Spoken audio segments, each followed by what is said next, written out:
Edizione straordinaria, buon pomeriggio a tutti voi. Torniamo in onda nuovamente per affrontare i vari temi che stanno ruotando ormai da settimane attorno a questa pandemia che ci sta vedendo protagonisti noi come regione, come paese, ma di fatto come tutto il mondo. Ci sono tante notizie che vi dobbiamo dare a partire da quella che insomma è stata raccontata come una nuova parziale apertura da parte del governatore del Veneto Luca Zaia con i vari punti dell'ordinanza che di fatto è già in vigore a partire dalle 15, lo sapete. Vi faremo riascoltare una parte del discorso che ha fatto oggi nella sede della Protezione Civile in modo da poter rendere davvero chiari questi nuovi punti dell'ordinanza che permetteranno alcune libertà in più, come le consegne a domicilio, l'apertura delle gelaterie, la possibilità di coltivare gli orti, la possibilità di sistemare, di poter riaprire i cantieri edili, soltanto ovviamente di lavori pubblici, e insomma poi ci sono tante altre cose, ma ve le faremo ascoltare. Nel frattempo io saluto e ringrazio il senatore del Partito Democratico Andrea Ferrazzi che si è già collegato con noi in questo pomeriggio. Buon pomeriggio. Buon pomeriggio a lei e a tutti gli ascoltatori. Allora, intanto grazie per il tempo che ci sta dedicando, perché so che state lavorando davvero tanto. C'è stato un incontro importante per definire i nuovi piani di aiuto e di sostegno ai paesi, quindi in questo momento il confronto con l'Europa è continuo. Io vorrei partire esattamente da qui. Lei ci ha parlato di questo piano di 45 miliardi, vorrei che raccontasse quali sono le tempistiche, quali sono i contenuti per insomma, capire anche quali sono gli orizzonti entro i quali ci possiamo muovere nei prossimi giorni. Ma i prossimi giorni saranno fondamentali perché dobbiamo riuscire a portare a casa il successo, per esempio, della trattativa di ieri, quella trattativa che è stata fatta nel Consiglio europeo. La prossima settimana daremo diciamo, il voto in Parlamento e consentiremo al governo di modificare quanto era già stato previsto nella legge di bilancio del 2020 e quindi di mettere a disposizione degli italiani altri 55 miliardi di euro che saranno da aggiungere a disposizione con il Veneto Italia, il che significa che in 4 settimane il governo avrà messo nella condizione da parte del Parlamento di mettere a disposizione direttamente di soldi di italiani, cioè non di fondi di garanzie. Ecco, chiariamo bene questo per un totale punto. di circa 70 miliardi di euro. Chiariamo bene questo punto. Da dove Sì, vengono? è un punto fondamentale. Da dove vengono questi soldi allora?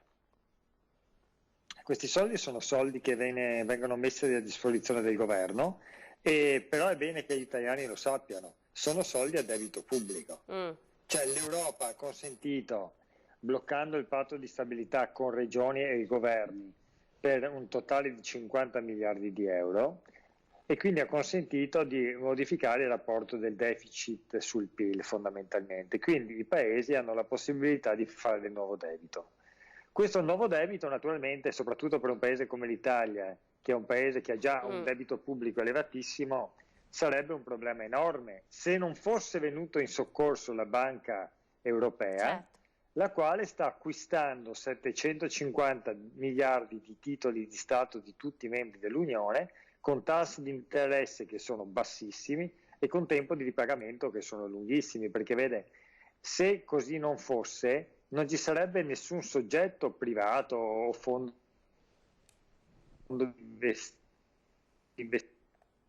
tipo il paese italiano, come l'Italia. Quindi da questo punto di vista, quando Salvini e la Meloni raccontano che ce la possiamo fare da soli, emettiamo titoli di Stato nazionale, ce la facciamo da soli, raccontano una cosa che non sta né in cielo né in terra.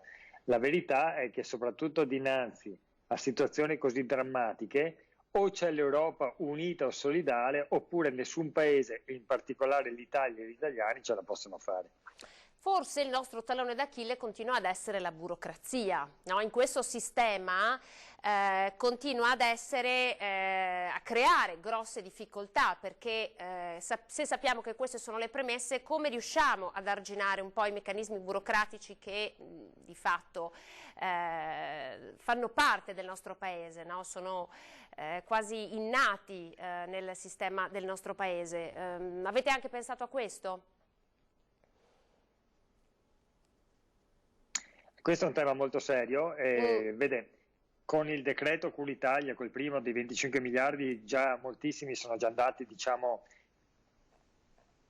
nelle tasche degli italiani, perché se lei pensa ai 600 euro dati agli artigiani, ai commercianti, ai Coca-Cola, alle partite IVA, eccetera, se lei pensa agli 85 milioni che sono stati messi a disposizione delle scuole, che sono già nei conti correnti delle scuole per attivare la didattica a distanza, se pensa ai 400 milioni che il governo ha dato attraverso i comuni al 1.800.000 famiglie che sono, diciamo, più in difficoltà economica per i buoni pasto, e potrei continuare, questi sono tutti soldi che sono arrivati. Un problema più grande ce l'abbiamo quando dobbiamo passare attraverso il sistema delle burocrazie, e in parte sull'INPS per quanto riguarda le casse, diciamo, esatto, i soldi, insomma, per le persone che sono in cassa integrazione, anche se lì poi c'è un passaggio anche delle regioni, perché la raccolta deve essere delle regioni, e poi col sistema bancario. Guardi, noi proprio questa settimana a Roma abbiamo fatto una grandissima pressione e siamo andati anche proprio come parlamentari, anche del Partito Democratico, più volte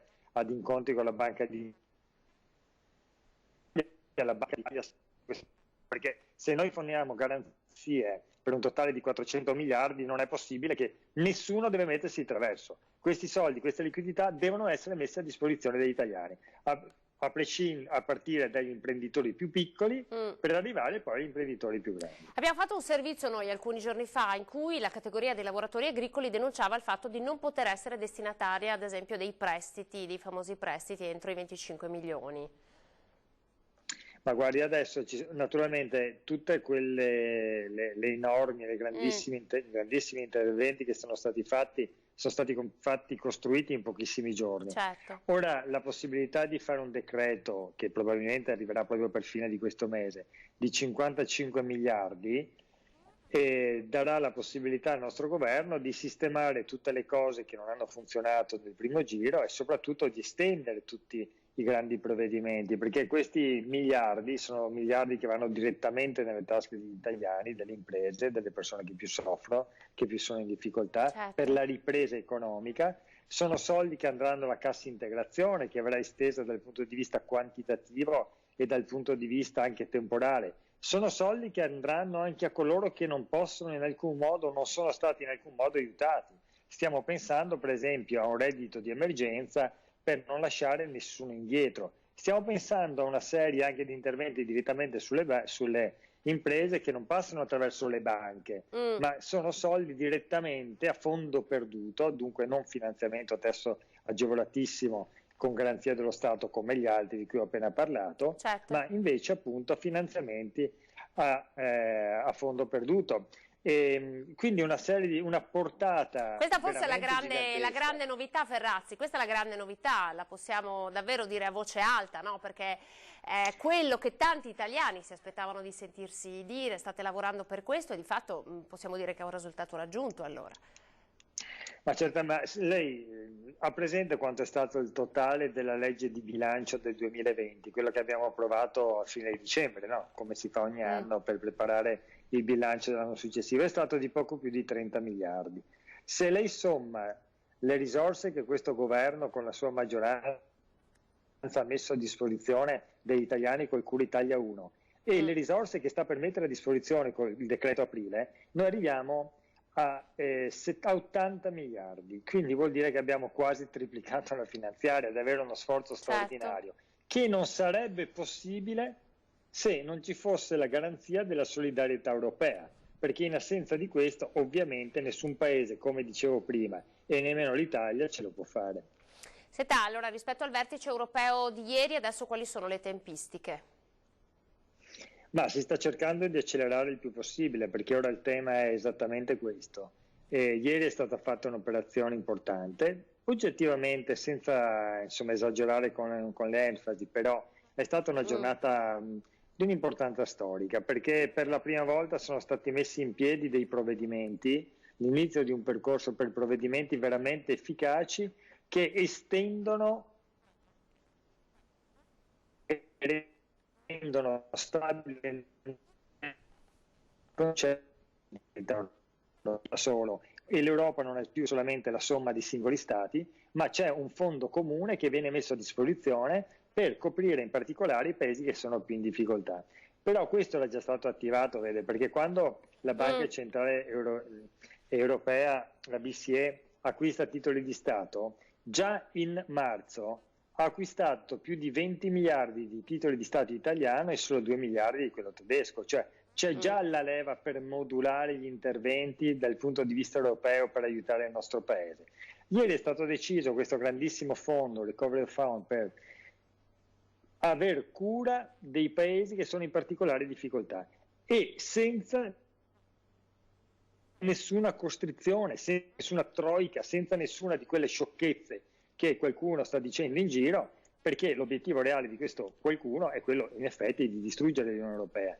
Cosa risponde infatti all'opposizione? Cosa risponde? Lei prima li ha citati, no? Salvini e Meloni, che cosa risponde un po' alle voci che stanno circolando, le polemiche che continuano comunque a circolare in merito all'azione del governo?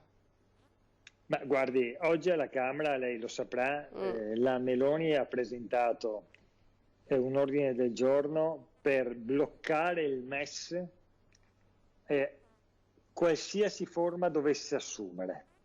Salvini contemporaneamente ha appena depositato alla Camera e al Senato una mozione di sfiducia per far decadere il governo, in particolare il ministro dell'economia. Allora, vede, queste due reazioni che cosa raccontano? Raccontano che purtroppo costoro avevano scommesso sul fallimento dell'Europa, che poi è il fallimento dell'Italia, e che nel momento in cui invece l'Europa funziona anche per merito dell'Italia vanno in crisi, perché va in crisi il motivo essenziale del sovranismo. Ma il sovranismo che cos'è? È la somma dei nazionalismi, degli egoismi. Guardi che i paesi del nord Europa che si sono battuti contro gli interessi dell'Italia sono fondamentalmente o guidati direttamente da governi sovranisti nel nord Europa, in particolare dell'est Europa, oppure al loro interno sono le forze politiche che più si battono contro gli interessi dell'Italia. Il successo di ieri invece è un successo che garantisce il fatto che l'Europa conta e l'Italia ne trae benefici. Questa cosa è importante anche da raccontare, no? Perché in questa fase in cui i cittadini utilizzano tantissime forme di informazione, dai social network, insomma online onestamente possiamo trovare davvero di tutto, no? Quindi forse un canale di informazione chiaro e reale ci permette di capire realmente come stanno le cose, poi di fatto che cosa succederà domani, perché a noi interessa capire che cosa succederà domani, come stanno arrivando adesso in tasca a tanti italiani dei soldi che sono stati stanziati appunto anche grazie all'Europa, non soltanto al nostro governo. Probabilmente è importante chiarire anche questo. In ultima battuta le rubo altri 2 minuti perché invece qui a livello diciamo veneto sta montando una polemica. Lei ha sentito che cosa ha detto oggi il governatore Zaia, pubblica un'ordinanza che a partire dalle 15 riapre tutta una serie di servizi, nello specifico con consegna a domicilio, e il capogruppo del Partito Democratico Alessandro Bisatto ha fatto un post, un commento piuttosto negativo rispetto a questa ordinanza perché dice insomma sa tanto di campagna elettorale, qui mette in confusione i sindaci, cioè queste diciamo mosse dei governatori regionali di fatto creano un po' di confusione oltre ai sindaci anche ai cittadini in un'ottica insomma di un governo centrale che invece sta cercando di far muovere tutti alla stessa velocità. Ecco, cosa ne pensa? Ma Bisatto è un sindaco e quindi immagino che abbia parlato con cognizione di causa, perché vede, così come il governo nazionale sta cercando in ogni modo di coinvolgere le regioni, e proprio in queste ore è previsto anche questa sera, se non si riuscirà questa sera, domani, l'ulteriore incontro tra i comuni, le regioni e il governo nazionale, allo stesso modo è del tutto evidente che il presidente della regione dovrebbe coinvolgere i sindaci. Anzi, le dirò di più, dovrebbe coinvolgere anche l'opposizione, perché sinceramente è un po' paradossale che a livello nazionale Salvini accusa ogni giorno Conte di fare da solo, cosa che non è vera, e contemporaneamente nella nostra regione, quando il candidato del centro-sinistra come presidente alle prossime elezioni regionali manda una lettera a Zaia chiedendo incontriamoci per una collaborazione, non riceve nemmeno risposta, no? Ed è anche paradossale, devo dirlo con molta chiarezza, che Salvini a livello nazionale attacca Conte perché farebbe male a fare una conferenza stampa a settimana, e noi abbiamo il Presidente Zaia che fa una conferenza stampa al giorno. Naturalmente informare i cittadini è un diritto e dovere delle istituzioni.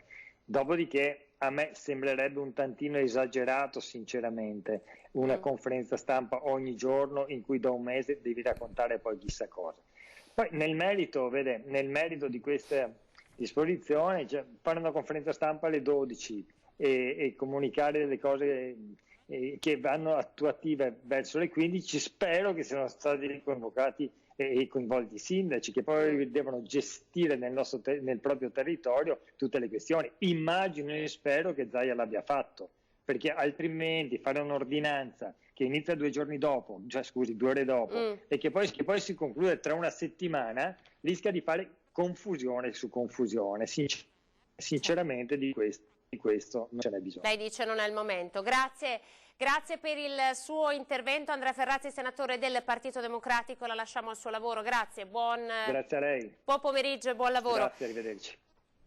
Allora, noi l'abbiamo appena nominato, vi propongo una sintesi allora di questi punti della nuova ordinanza in modo che possa essere davvero chiara a tutti, ordinanza che ricordo è già in vigore. Il trend c'è, la tendenza c'è, merito sicuramente importante del rispetto delle restrizioni, ma penso che sia anche doveroso da parte nostra, da parte mia in particolare che firmo, prendere atto del fatto che la tendenza c'è, per cui oggi vi annuncio a sorpresa un'ordinanza. Allora abbiamo preso, posso dire, se dovessi dare un'immagine di questa ordinanza, scrivete pure che siamo andati a raschiare sul fondo del barile, nel senso che abbiamo voluto togliere tutte quelle restrizioni che potevano essere tolte, con lucidità, con la volontà di dire che questo è frutto di un trend e quindi di una tendenza che dura ormai direi da 2 settimane, che la volontà di dire fino in fondo che alla luce di questi dati, prima considerazione è che si possono attivare ancora, come si può, degli allentamenti, per quanto possibile, per quanto concessi dalla legge. Vi ricordo che le aziende non le apriamo, le chiudiamo noi, tanto è vero anche per le scuole vale questo. Dall'altro dire ai cittadini che non leggano questa ordinanza che allarga ancora di più, che non venga letta come è finita tutti in piazza a far festa, non è così. Guardate, noi questa mattina con i 2 assessori, con l'assessore Lanzarin e l'assessore Bottacin, abbiamo fatto la videoconferenza molto lunga con i direttori generali, insomma lo staff del Veneto della sanità, e abbiamo parlato soprattutto della fase 3. Noi non parliamo mai della fase 2 perché ormai quella l'abbiamo sedimentata, abbiamo già le linee guida, parliamo della fase 3, vuol dire reinfezione per noi, vuol dire quando tornerà il virus e la convivenza con il virus. Cioè vi ricordo che oggi abbiamo ancora 1300 persone in ospedale, ma abbiamo ancora, avete visto anche oggi, quasi 300 contagiati in più. Sono asintomatici, si va verso la bella stagione, è qualcosa che potremmo ritenere, fra virgolette, visto il passato, diciamo quasi fisiologico, non lo è, però insomma è gestibile. Però ai cittadini, la preghiera che faccio, questo è un atto assolutamente doveroso nei confronti dei cittadini, firmare questa ordinanza, la quale raschia il barile fino in fondo, anche esponendoci a qualche magari, come si può dire, sempre un ricorso in Italia non si nega mai a nessuno, però insomma nell'alveo della legalità abbiamo previsto di fare quello che secondo noi è interpretabile e delegabile ancora. Allora, alla luce di questo ve lo dico, attenzione, non calate la guardia, non abbassate la guardia. Vi leggo i punti, non sono molti, però sono molto chiari. Eccoli qua. Allora, l'ordinanza praticamente prevede alcuni punti. Primo punto. È consentita la vendita di cibo da asporto da parte scusate, no, ho sbagliato qua. È consentita la vendita di cibo da asporto. La vendita per asporto sarà effettuata ove possibile, previa ordinazione online o telefonica, ove possibile. garantendo che gli ingressi per il ritiro dei prodotti ordinati avvengano dilazionati nel tempo e comunque negli spazi esterni anche di attesa, nel rispetto del distanziamento di 1 metro tra avventori e con uso da parte degli stessi di mascherina e guanti o garantendo l'igiene delle mani con idoneo gel prodotto igienizzante e consentendo nell'eventuale locale interno la presenza di un cliente alla volta con mascherina e guanti e garantendo l'igiene delle mani e stazionamento per il tempo strettamente necessario alla consegna e al pagamento della merce. Gestore ed addetti debbono essere muniti di mascherina e guanti, rimane sospesa la forma di consumo sul posto ed è confermata la possibilità di consegna a domicilio. Qual è la novità?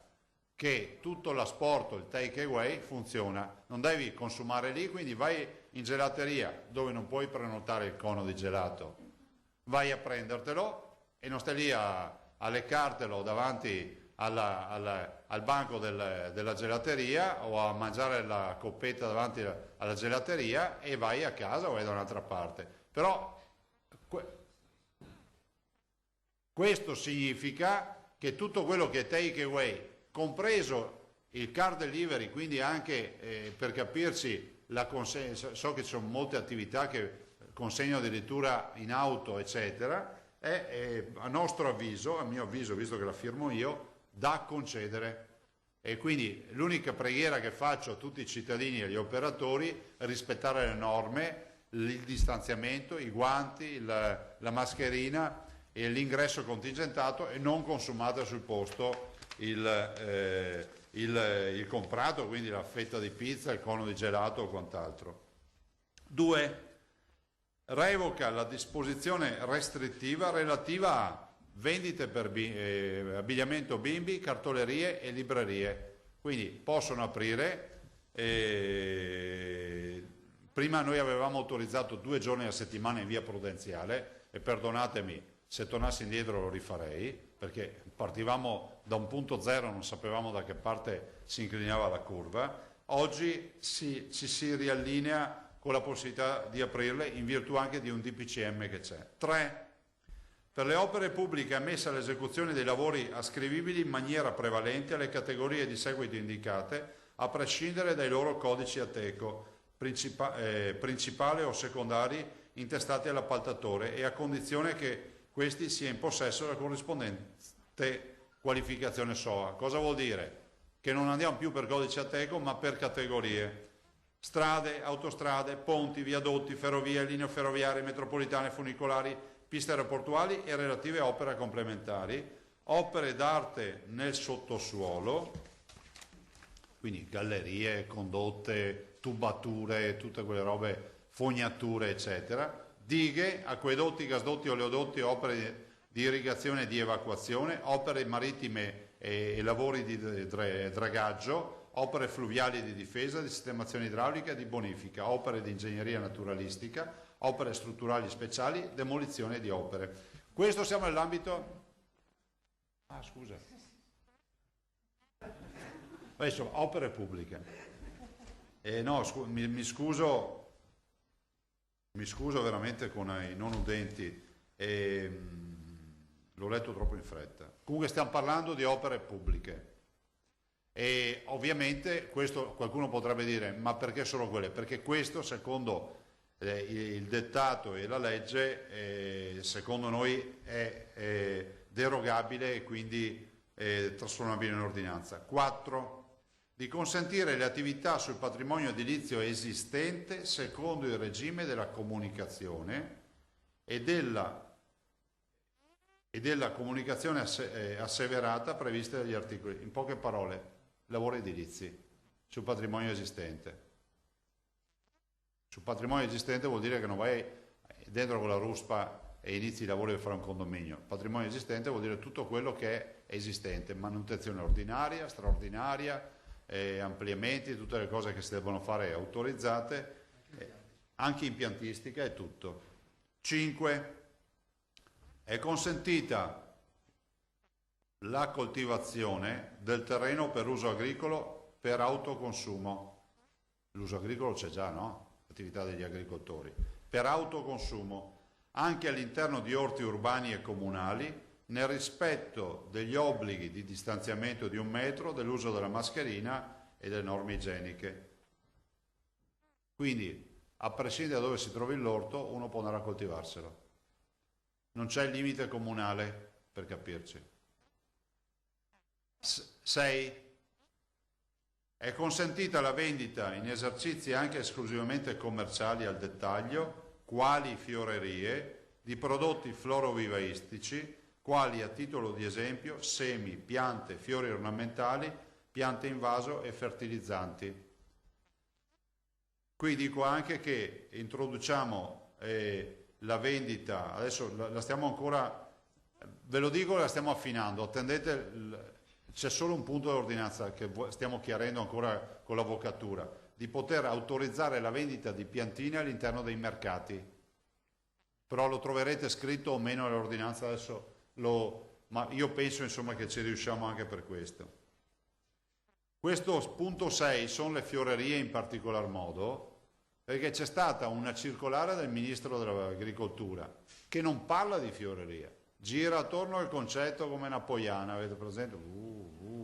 A sto punto lo scriviamo noi, vediamo cosa succede, perché allora in sede politica può dichiarare che le ha autorizzate, ma in sede giuridica non c'è scritto fioreria, e la fioreria è un codice Ateco, vi ricordo, però oggettivamente la vendita di fiori e piante con le modalità che abbiamo sempre detto la consentiamo ai garden, la consentiamo a tutti. Non capisco per quale motivo il negozio che le vende, probabilmente anche molto in sicurezza, non debba essere autorizzato. 7. Sono consentiti i tagli boschivi anche per autoconsumo, in presenza di un'effettiva situazione di necessità. Quindi taglio boschivo in situazione di necessità è alberi che cadono o far legna. Fermo restando che far legna in questo periodo è difficile da giustificare, però insomma se qualcuno deve entrare nel bosco o in un'area boscata che deve fare delle manutenzioni ci può andare. 8. È consentito l'accesso ai cimiteri nel rispetto dell'obbligo di distanziamento di 1 metro tra le persone, evito, e l'uso delle mascherine, guanti oppure l'igiene delle mani. Ecco, qui vorrei dirvi, i cimiteri non sono mai stati chiusi, mai, sono chiusi in virtù di ordinanze comunali. Questa è una sorta di moral suasion, l'ho voluto mettere in ordinanza, mi rendo conto che la competenza è del sindaco se decide di chiudere e non ho nulla da dire, però abbiamo un sacco di persone, e guardate, che ci chiamano, persone che hanno perso il marito, la moglie, il bambino, figli piccoli, fanno stare a casa neanche un giorno senza andare a far visita ai propri figli, ai propri coniugi, ai parenti, ai genitori. Quindi penso, e qui faccio un appello anche ai sindaci, mettiamoci tutti una mano sulla coscienza, cioè è inutile che si attenda l'apertura delle fabbriche e il cimitero, che è il luogo purtroppo non affollato per ovvi motivi, sia ancora chiuso. Quindi direi apriamo questi cimiteri e diamo modo ai cittadini di poter portare un fiore e di poter andare a far visita ai propri cari. 9, ed è l'ultimo punto, poi il resto sono tutte, insomma, il versamento delle multe, robe eccetera, che non sto neanche qua a citarvi. Sono consentite le prestazioni di servizio di carattere artigianale rese da terzi per interventi di manutenzione a bordo di imbarcazioni da diporto all'ormeggio, nonché per prove, collaudo e consegna delle imbarcazioni, nonché sistemazione delle darsene per l'espletamento dell'attività ordinaria. Cos'è sta roba? È gran parte del nostro turismo. Già Monti a suo tempo le fece scappare le imbarcazioni con la tassa sulle barche e andarono tutti in Croazia, no? Evitiamo che anche i pochi che sono rimasti se ne vadano anche loro, nel senso che oggettivamente è una parte importante del turismo, è una parte di economia. Sapete, ragazzi che ci hanno chiamato, che sono abituati a fare la stagione nelle darsene e non riescono a lavorare perché è tutto fermo, e sono tutti studenti, come sono tutti studenti quelli che lavorano anche in altre attività. Cerchiamo di dare insomma un segnale per il grande impegno che hanno avuto i veneti.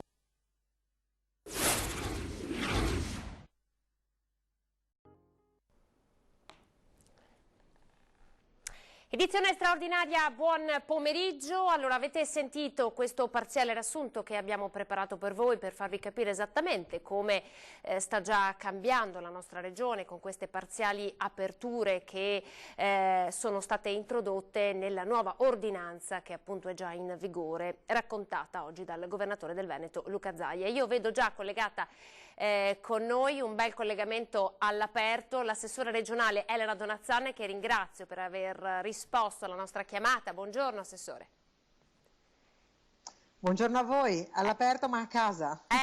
Rigorosamente. Allora, ci sono tanti temi che vogliamo affrontare con lei. Il primo è forse quello più urgente. Io so che lei ieri si è sentita con il famoso cantiere delle donne che ormai sta raccogliendo così tante voci, ecco, donne, mamme, insegnanti, psicologhe, insomma c'è un po' di tutto dentro. Ieri lei è stata a disposizione per far sentire la sua voce e poi già è arrivato il comunicato stampa che insomma per l'istruzione c'è un spiraglio, c'è un po' d'aria che potrebbe arrivare per i ragazzi soprattutto. Io so che lei si è battuta molto per questo, anche a partire dal fatto di poter proporre un'apertura degli istituti scolastici anche nei mesi estivi. Riassumiamo, assessore, a che punto siamo e secondo lei dove realmente possiamo arrivare? Grazie Anna di questa domanda, è molto articolata e quindi per punti. Intanto ieri è stato un incontro estremamente proficuo. Avere a che fare con delle intelligenze al femminile è utile perché è un punto di vista di professioniste, di donne, di madri che può aiutare il decisore, perché altrimenti oggi si pensa che tutto sia o debba avere solo una declinazione dall'alto, dal molto alto verso il basso e noi non riuscire a interagire. Invece il tema è: i nostri ragazzi hanno bisogno di socializzazione, hanno bisogno di tornare in una dimensione normale, la scuola è questo. Come? Non certo come prima, solo come prima, cioè tutti insieme, tutti a scuola, tutti nello stesso momento. Quindi noi dobbiamo lavorare su delle alternative che vogliamo proporre prima di altri come regione, perché riteniamo di avere tutti i requisiti, a partire dall'avere dei consulenti come il professor Crisanti, un luminare, che può dirci con una certa serenità che soprattutto quando parliamo dei più piccoli, dei piccolissimi, c'è una certa sicurezza nel dire che hanno una capacità di essere immuni a questo virus che la scienza non ha ancora spiegato, dice il professore, ma è un dato di fatto. A partire da questo noi dobbiamo pensare di rientrare, perché le mamme riprenderanno a lavorare, i papà riprenderanno a lavorare, avremo bisogno di avere quindi servizi educativi da una parte, ma anche scuola. Con l'incontro di ieri diciamo è terminata una giornata piuttosto articolata, perché prima c'è stato un incontro voluto dall'assessore Lanzarin a cui ho partecipato, che riguardava proprio il 0-6 anni, quindi più che scuola servizi educativi, dove si stava ragionando di aprire i centri estivi, trasformare le nostre scuole dell'infanzia, i nostri asili nido anche in centri estivi, perché per lo stesso tema i bimbi, i più piccoli come quelli più grandi, ma con esigenze diverse e organizzazioni diverse, hanno bisogno di stare insieme e devono essere anche un sollievo per le famiglie. Quindi noi stiamo lavorando su protocolli specifici per età, per modelli organizzativi, per tempo. Io poi posso dire con della sicura, come dire, con una certa certezza, che per esempio le scuole della formazione professionale che sono della Regione del Veneto sono già disponibili a rientrare anche a giugno, anche a maggio, anche a luglio, per poter recuperare per esempio le competenze che i nostri ragazzi, anche se hanno fatto tanta formazione a distanza, non hanno maturato. Quindi vedete che è un continuo lavoro, la cosa è quella di dire, e la lettera del Presidente Zaia è stata molto chiara. Presidente, noi vorremmo tornare a scuola. Ci dice come? Ci dice se sì, ci dice se no, però noi vorremmo rientrare a scuola con le modalità che poi sotto l'aspetto organizzativo possiamo fare. Anche perché possiamo sfruttare molti spazi, qui c'è un po' da capire fino a dove la Regione si può muovere, no? Perché ovviamente voi non avete la competenza di poter riaprire le scuole, ma utilizzare ad esempio le scuole private, le paritarie, come lei diceva, gli istituti professionali che sono di competenza regionale, si può partire. Voglio anche ricordare che oggi, se non sbaglio, c'è stato un Open Day virtuale dell'ITS Academy, quindi insomma anche lì le scuole si possono conoscere anche virtualmente. State facendo davvero tanto per continuare a mantenere questo filo diretto tra le famiglie, i ragazzi e l'istruzione. Voi chi avete come punti di riferimento in questo momento per orientarvi sulle varie possibilità, cioè con chi state dialogando? Principalmente con il mondo della formazione professionale, ovviamente proprio perché è direttamente della Regione del Veneto, gli incontri sono quotidiani e quindi per garantire ai nostri ragazzi di terminare bene l'anno, di non perdere competenze, di lavorare anche per recuperare la parte formativa laboratoriale, gli stage che oggi non si sono potuti fare e che non si potranno fare nelle prossime settimane, potrebbero essere traslati nel tempo. Quindi quella, diciamo, è una competenza diretta. 0-6 anni, come dicevo, fa parte dei servizi educativi, quindi non è scuola, perché lo Stato, come ha ben detto lei Anna, è una competenza dello Stato dire se si può o non si può. Però suggerire al Ministro, che è un pochino troppo distante da quelle che sono anche le capacità di una regione come la nostra di fare fronte a delle problematiche, anche a dire, guardate che se la curva epidemiologica cala, come sta calando in Veneto in maniera significativa, noi vogliamo poter tornare a scuola a metà maggio, a fine maggio, a inizi di giugno, ma non vogliamo perdere almeno la possibilità di recuperare, come dicevo, anche per giornate alternate, anche qualcuno alla mattina o qualcun altro al pomeriggio. Certo. Però io credo che la notizia ANSA di questo pomeriggio del presidente Mattarella, che riceve la letterina della bimba che dice fateci andare a scuola, andiamo anche con le mascherine, ma fateci tornare a scuola, sia un appello dei ragazzi che vogliono un po' di normalità, e la scuola rappresenta questo, anche per pochi giorni, anche per periodi durante la settimana, però io credo che un segno di ritorno alla normalità debba passare da questo. E poi, Anna, c'è un tema che deve restare, che noi vogliamo risolvere, cioè i ragazzi della quinta che vanno in prima media, come recupereranno la mancanza, ovviamente, che la modalità a distanza non può avere svolto tutto il programma, ma la terza media che deve andare alle superiori, e le scuole lì si differenziano, così come la quinta superiore che deve poi accedere all'università o agli ITS. Possiamo lasciare i nostri studenti senza una competenza più robusta? Potremmo pensare anche solo a queste classi, a questi gruppi, però bisogna pensare a delle alternative. Senta, ma si può chiedere agli insegnanti di rientrare in servizio, ad esempio nei mesi di luglio? È una cosa che si può chiedere anche contrattualmente parlando? Guardi, contrattualmente parlando, quei mesi lì sono già nell'impegno dei docenti. Sono, vede, c'è anche una, si pensa sempre che i docenti lavorino poco e che vadano in ferie alla chiusura della scuola. Guardate che non è così, i docenti sono a disposizione, vanno a scuola, si aggiornano, fanno la programmazione, sono presenti, quindi non è che come erroneamente si pensa i ragazzi sono a casa e i professori anche, no, i docenti sono chiamati a lavorare ben oltre quello che è il tempo scuola che noi vediamo come magari i cittadini semplici, e quindi sì, si può, perché non è un problema di contratto. Secondo lei, una volta che insomma, il Veneto ci sta dicendo che potrebbe essere apripista, come lo è stato per l'ordinanza entrata in vigore oggi, potrebbe insomma, riservarci delle sorprese anche per quanto riguarda il sistema delle attività educative e anche della scuola. Secondo lei poi l'adesione delle famiglie alle vostre proposte, quindi di riapertura, può essere libera? Se una famiglia decide, no, io non mi fido, preferisco tenere mia figlia a casa, che tipo di libertà ci può essere in questo caso, sulla base di quello che poi la Regione permetterà di fare? Guardi, le famiglie oggi stanno chiedendo di aiutare i ragazzi a rientrare in una normalità anche psicologica, perché sono tanti, sai, danni che si stanno evidenziando. I bimbi più piccoli, quelli che hanno anche disturbi nell'apprendimento, sono chiaramente regrediti, perché il gruppo classe, l'insegnante di sostegno sono un grande aiuto.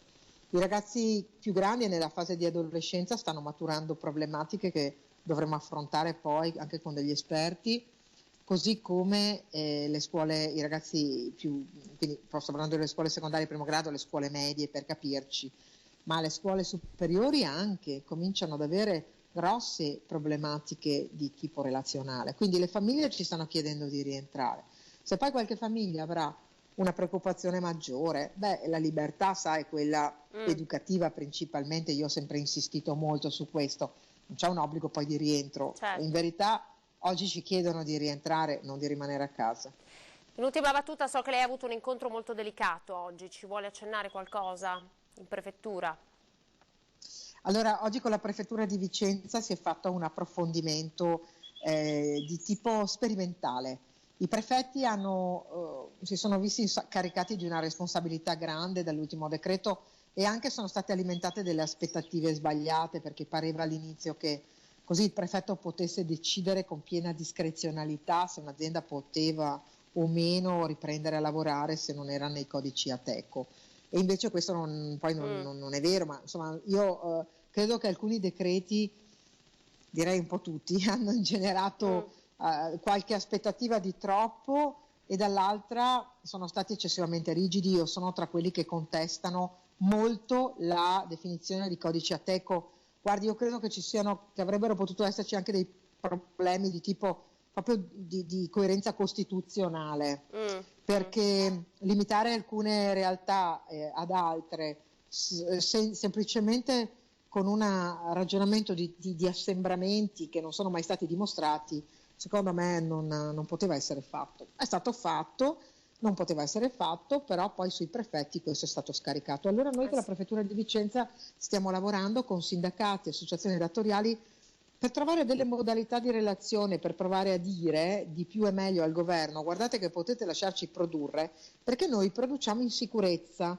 perché noi siamo in grado di rispettare tutte le regole. Vogliamo ragionare per regole di apertura per commercianti, parrucchieri, toilettatori di cani. Guardate che il mondo che è chiuso è un mondo che si sta impoverendo e impoverisce completamente tutta la nostra società. Non parlano di come aprire i negozi, non parlano di come aprire i negozi di parrucchiere, non ci stanno dicendo né di distanze né di dispositivi. E poi cosa facciamo? Aspettiamo ancora? Qui si sta morendo, stanno chiudendo aziende e stiamo perdendo posti di lavoro. E abbiamo acquisito in tutto questo periodo una cultura della sicurezza mai avuta prima, quindi nel momento in cui questa cultura è di fatto acquisita, e Zaia ha fatto un plauso ai veneti, no? Che hanno interiorizzato queste nuove misure, una volta acquisita questa nuova cultura è chiaro che anche da parte degli imprenditori, questo ce l'ha raccontato anche lei, è chiaro che forse riuscendo a mettere in pratica questo modello dobbiamo poter riaprire, no? Giustamente come dice lei, altrimenti si rischia di non riaprire più. Che numeri abbiamo di crisi in questo momento? Donna Zanna, abbiamo qualche numero e dopo la lascio. Sì, ne abbiamo di drammatici, Anna, purtroppo. Il numero più grave di queste ore è quello che abbiamo fornito ieri e voi ne avete dato anche eco. Sono 50.000 i posti di lavoro scomparsi. Cioè, quando noi pensiamo che diamo i numeri della sanità e diciamo contagi, ai noi morti, a cui va la vicinanza nostra, ai familiari che non possono nemmeno celebrare un funerale, ma le celebrazioni del 25 aprile si possono fare, i funerali no, si va contingentati, ancora meno, e mi perdoni la polemica, so però che lei ha 50.000 posti di lavoro cancellati. No, lei ha fatto sì, molto dure, perché trovo che qui si stia veramente andando nella massima discrezionalità. Allora che ci lasciassero fare i funerali, che ci lasciassero aprire le aziende, perché 50.000 posti di lavoro in un mese e poco più vuol dire che noi stiamo perdendo 6.000 posti di lavoro alla settimana, non ce lo possiamo permettere.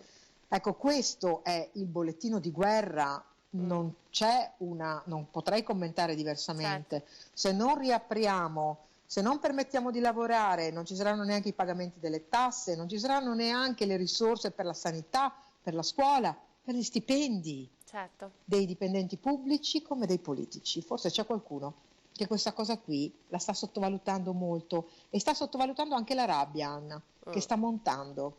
E io sono molto preoccupata di questa situazione sociale e credo che il grido di allarme e di denuncia vada fatto. Grazie Assessore, grazie Elena Donazzan, Assessore all'istruzione, formazione, lavoro e pari opportunità. Grazie per il suo contributo in questo pomeriggio. Grazie a voi per l'attenzione e il lavoro che state svolgendo. Grazie. Buon lavoro Assessore, grazie. Ecco, allora avete sentito, questi sono i temi. Chiedo alla regia di darmi un'indicazione se ho già in collegamento Alessandro Berton, che così riusciamo a parlare anche. Eccolo qua, sì. Buon pomeriggio a lei, perché nel quadro del lavoro, visto che stiamo parlando anche di questo, il settore, quello del turismo, è un settore probabilmente quello che sta pagando il prezzo più caro in questo momento. Voi avete stilato così un elenco di 18 punti con le vostre proposte. Sono proposte molto chiare che disegnano la nuova estate per i veneti, quindi come saranno le spiagge. Ci fa un piccolo riassunto, ci dice un po' i punti più salienti? Buonasera Anna, buonasera a lei e ai telespettatori. Sì, come ha ben introdotto lei, Union Mare Veneto è stata chiamata assieme ad altre associazioni di categoria a partecipare a questo importante momento di confronto per identificare quali potrebbero essere le linee guida per approntare le spiagge in assoluta sicurezza per l'estate 2020.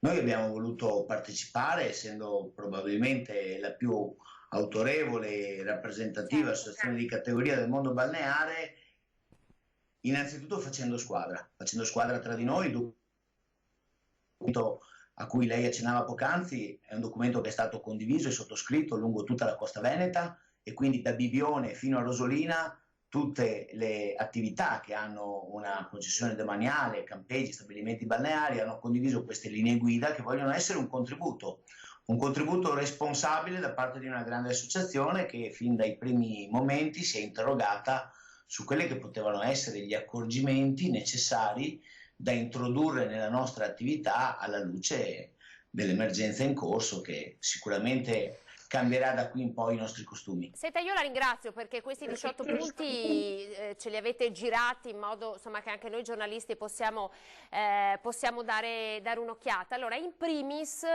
chiariamo un po' la questione degli ambulanti, perché ieri era passata l'idea che la vendita ambulante non fosse consentita, invece è consentita ovviamente se autorizzata, giusto? Sì, assolutamente, la ringrazio di questa Quindi il domanda. carretto dei gelati lo troviamo in spiaggia? Ma assolutamente sì. No, perché stiamo rinunciando a talmente tante cose, no, che forse delle piccole conferme, no, anche per quest'estate sono importanti. No, guardi, mi lasci fare chiarezza su questo punto, sì, perché non c'è mai stata ovviamente da parte di nessuno la volontà di interdire queste forme di commercio che sono una parte integrante e importante della nostra offerta turistica.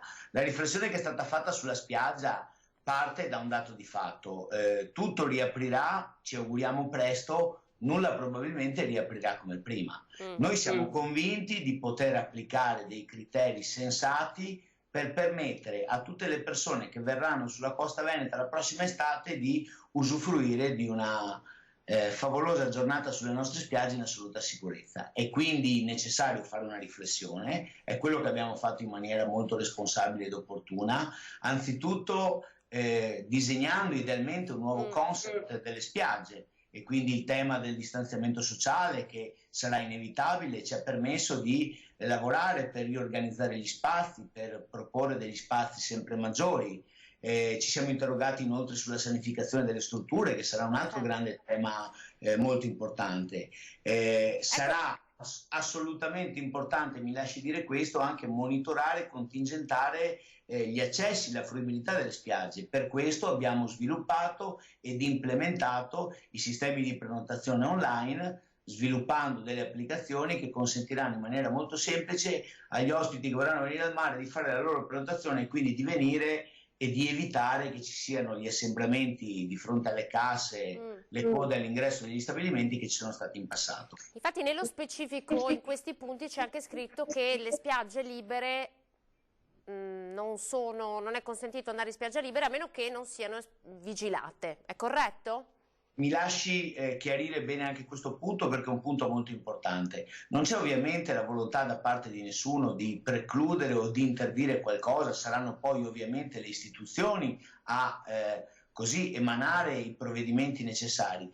Ci è sembrato opportuno porre una riflessione, e quindi quella che le spiagge libere, le zone comuni dovranno comunque rientrare in un concetto di sorveglianza. Passeremo un po' dal concetto di spiaggia libera a spiaggia controllata, ma questi criteri non devono essere visti come una restrizione, ma semplicemente come l'applicazione di norme di buon senso che verranno finalizzate esclusivamente per garantire la sicurezza degli ospiti. Anche adesso, quando andiamo al supermercato, dobbiamo giustamente mantenere delle distanze di sicurezza. È chiaro che nelle zone libere, che non sono spazi attrezzati, non potrà essere garantita la fruibilità priva di regole, ma dovremmo dare delle regole semplici, chiare, che permetteranno di garantire la sicurezza. Insomma, peraltro ci stiamo abituando, no, a vivere in queste condizioni, quindi direi che piuttosto che dover rinunciare ad un'estate tanto sognata, devo dire, dai veneti in questa situazione,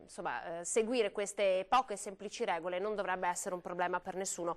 Io mi scuso, la devo lasciare perché questa edizione straordinaria sta volgendo al termine e dobbiamo partire con il telegiornale del Veneto, ma eventualmente ci aggiorniamo per nuove precisazioni su questi 18 punti che vogliamo spiegare bene ai cittadini, così sanno che cosa aspettarsi per quest'estate. Anna, io la ringrazio e speriamo di vederci presto sulla costa veneta. Grazie Alessandro Berton, buona giornata, buon lavoro, arrivederci.